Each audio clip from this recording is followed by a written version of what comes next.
सुप्रभात देवियों और सज्जनों, मैं कर्नल सोफिया कुरैशी और मेरे साथ विंग कमांडर व्योमिका सिंह आज आपको 6 से 7 मई 2025 की रात 1:05 से 1:30 बजे के बीच भारतीय सशस्त्र बलों द्वारा अंजाम दिए गए ऑपरेशन सिंदूर के बारे में जानकारी देंगे।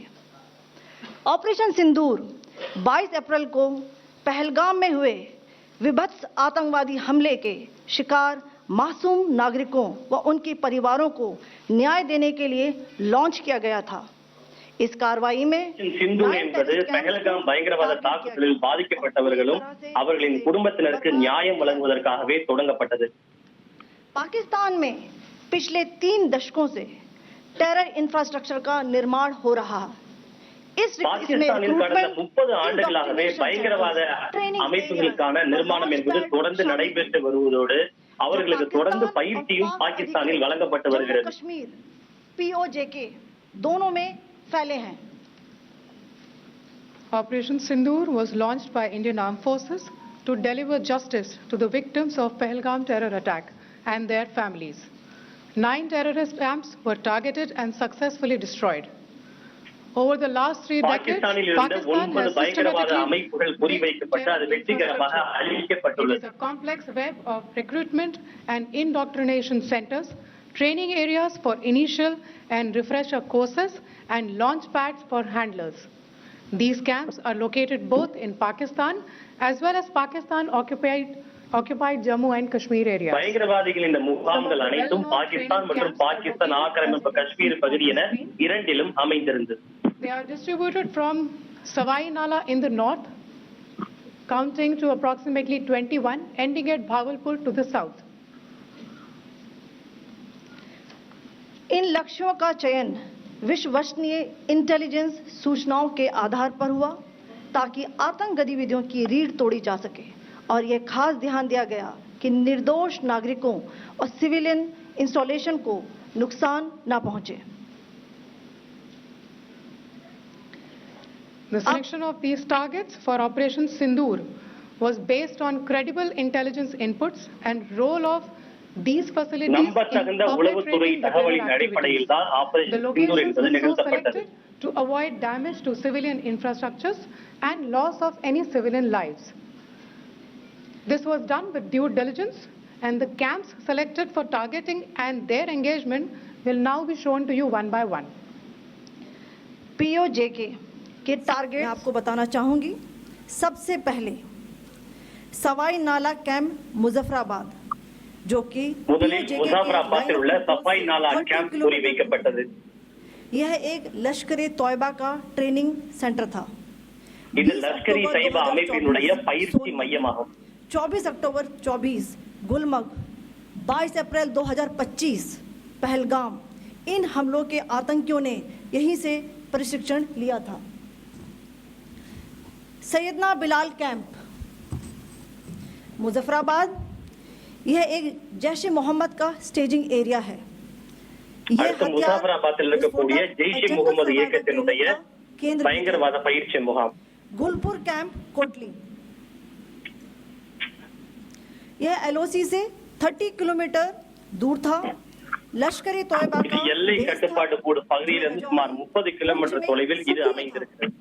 20 अप्रैल 2023 को पुंछ में और 9 जून 2024 को तीर्थ यात्रियों के बस हमले में यहीं से आतंकी को ट्रेन किया गया था।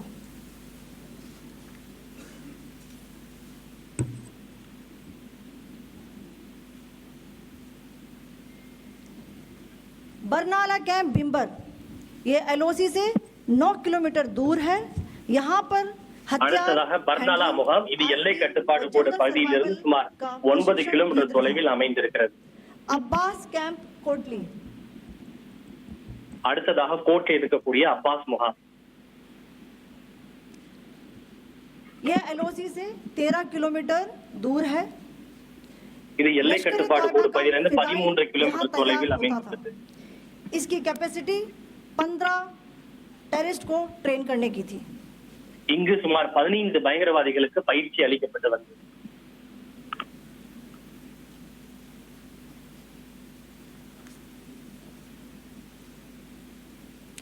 अब मैं அந்த முகாமும் தாக்குதலில் அளிக்கப்பட்டுள்ளது. टारगेट से अवगत कराना चाहूंगी. पहला, அடுத்ததாக பாகிஸ்தானில் இருந்து செயல்படக்கூடிய முகாம்கள்.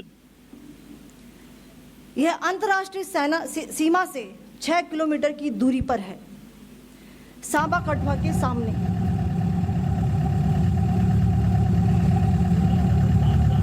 பகுதியில் இருக்கக்கூடிய பயங்கரவாத முகாம். मार्च 2025 में जम्मू एंड कश्मीर पुलिस के 4 जवानों को की जो हत्या की गई थी, उन आतंकवादियों को इसी जगह पर ट्रेन किया गया था. கடந்த மார்ச் மாதம் ஜம்மு காஷ்மீரை சேர்ந்த 4 வீரர்கள் கொல்லப்பட்டனர். அவர்களை கொன்றது இந்த பயங்கரவாத முகாமில் பயிற்சி பெற்ற பயங்கரவாதிகள் தான் கொலை செய்திருக்கின்றனர். आईबी से दूर था. हिजबुल मुजाहिदीन का बहुत बड़ा कैंप था. ये कठुआ जम्मू क्षेत्र में आतंक फैलाने का नियंत्रण केंद्र था. पठानकोट एयरफोर्स बेस पर किया गया हमला भी इसी कैंप से प्लान और डायरेक्ट किया गया था. அடுத்ததாக மெஹ்மூனா பகுதியில் செயல்படக்கூடிய பயங்கரவாத முகாம் என்பதுதான் இங்கிருந்துதான் பகல்கோட்டில் தாக்குதல் நடத்துவதற்கான பயிற்சி அளிக்கப்பட்டது. किलोमीटर दूरी पर है. 2008 के मुंबई हमले के आतंकी भी यहीं से प्रशिक्षित हुए थे. अजमल कसब व डेविड हेडली भी यहाँ ट्रेन हुए थे. அடுத்ததாக மார்க்கஸ் தைபா பகுதியில் இருக்கக்கூடிய பயங்கரவாத முகாம், மும்பையில் நடைபெற்ற பயங்கரவாத தாக்குதலுக்கான பயிற்சி இங்கிருந்துதான் அளிக்கப்பட்டது. அஜ்மல் கசாபுக்கு கூட இங்கிருந்துதான் பயிற்சி அளிக்கப்பட்டிருக்கிறது.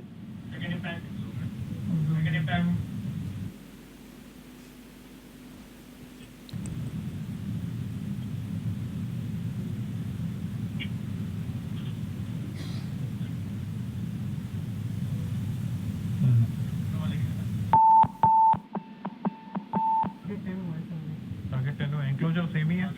7 it is hit the target. हां हां.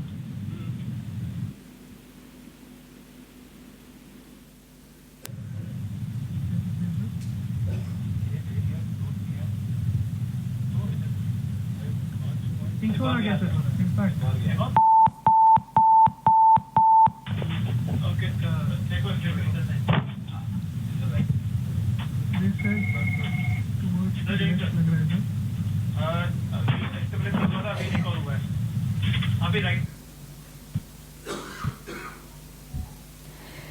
मरकज सुभान अल्लाह भावलपुर ये इंटरनेशनल बाउंड्री से 100 किलोमीटर दूर है.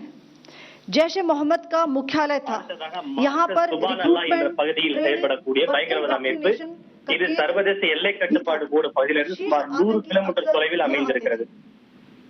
मैं आप सबको बताना चाहती हूँ कि किसी भी सैन्य ठिकाने का निशाना नहीं बनाया गया और अभी तक किसी तरह की नागरिक क्षति की रिपोर्ट नहीं है. धन्यवाद. जय Hind. The strike on the terror camps were undertaken through precision capability, as shown to you. A niche technology weapons with careful selection of warheads was ensured so that there will be no collateral damage. The point of impact in each of the target was a specific building or a group of buildings. All the targets were neutralized and the results reiterate the professionalism of the Indian Armed Forces in the planning and execution of their operations. No military establishments were targeted.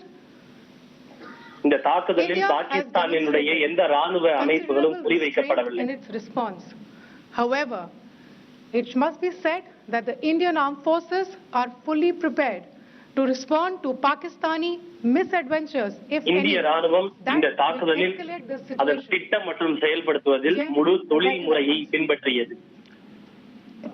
Ladies and gentlemen, friends in the media, I ask your indulgence today in view of the fact that this is still an evolving situation. We will therefore not be able to take questions and answers today, but we will come back for more updates and more briefings shortly. Thank you all very much for joining us this morning. Thank you. Jai Hind. திரு விக்ரம் மிஸ்ரி வெளிவர செயலாளர் பத்திரிகையாளர்களை சந்தித்து இதை பற்றி விளக்கினார். அதே போல 2 பெண் அதிகாரிகள் எப்படி இது திட்டமிடப்பட்டது, எவ்வளவு துல்லியமாக நடத்தப்பட்டது, எங்கெங்கெல்லாம் தாக்குதல் நடத்தப்பட்டது என்பது பற்றிய விவரங்களை வரைபடத்தோடு விளக்கி இந்த பத்திரிகையாளர் சந்திப்பில் நாட்டு மக்களுக்கும் சரி உலகத்துக்கும் சரி சொல்லியிருக்கிறாங்க. செய்திகளை உடனுக்குடன் தெரிந்து கொள்ள உடனே சப்ஸ்கிரைப் பண்ணுங்க.